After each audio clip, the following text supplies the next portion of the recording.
কবিতা Singh food plate.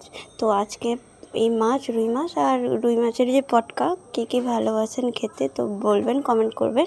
তো আমার খুব প্রিয়, ভালো। আর এখানে কেউ ছিছা করবেন না, যেহেতু বাঙালি মানুষ মাছের সব কিছুই খায়।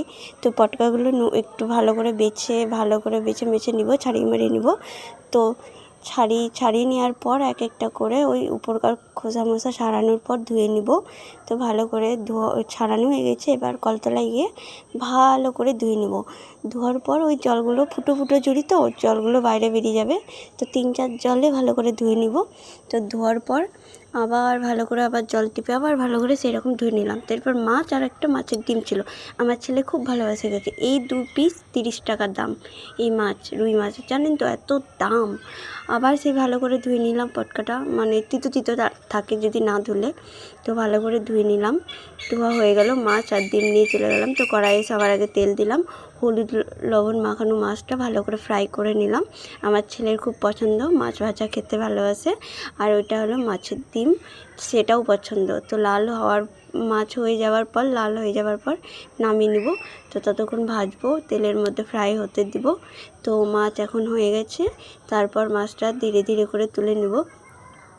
তোলার পর ভালো একটা প্লেটে গিয়ে রেখে দেব। তো তুলে নিচ্ছি। তো মাছ ভাজা আর ডিম আর হয়ে গেছে কমপ্লিট। এরপর একটু আরোখানে তেল দেব, পেঁয়াজ রসুন ওর মধ্যে দিয়ে আছে, কাঁচা লঙ্কা দিয়ে আছে, ওর মধ্যে তেলে ভালো করে ফ্রাই করে নিব।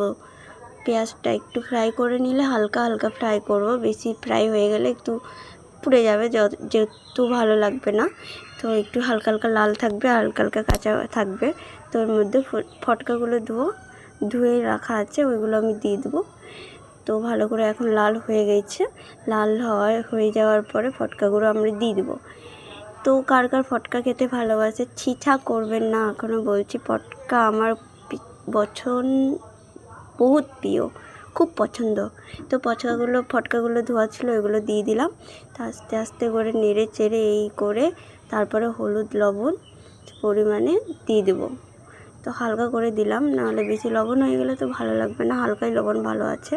তো একটু হলুদ আছে, হলুদও দিয়ে দেবো। তো ভালো করে নাড়াচাড়ি করব, ভালো করে নাড়াচাড়া করে ঢেকে দেবো।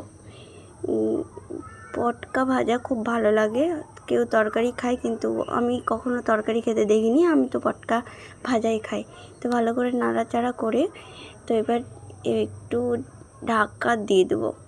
ঢাকা দেওয়ার পর হয়ে গেছে, তো লাল হয়ে গেছে। তারপর আমি নামিয়ে নেব। তার একটু নেড়ে চেড়ে ভালো করে তেল উঠে গেছে। আর